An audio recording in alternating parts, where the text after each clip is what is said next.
Hello guys, આજે આપણે આ કળીમાંથી કુર્તી બનાવશું। જોઈ શકો છો તમે કળી કઈ પ્રકારની છે અને આમાં પેટર્ન મૂકશું ગળાની। તેવા 5 કટકા છે કળીના।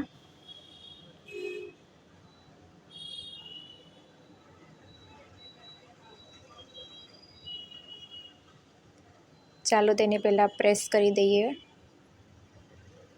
તમે જોઈ શકો છો 2 કટકા ને 2 કટકા બીજા, એમ 4 કટકા છે કળીના અને એક છે તેની આપણે સ્લીવ કરશું। તો આવી રીતે તૈયાર છે પ્રેસ કર્યા બાદ, અને આની સ્લીવ કરવાની છે।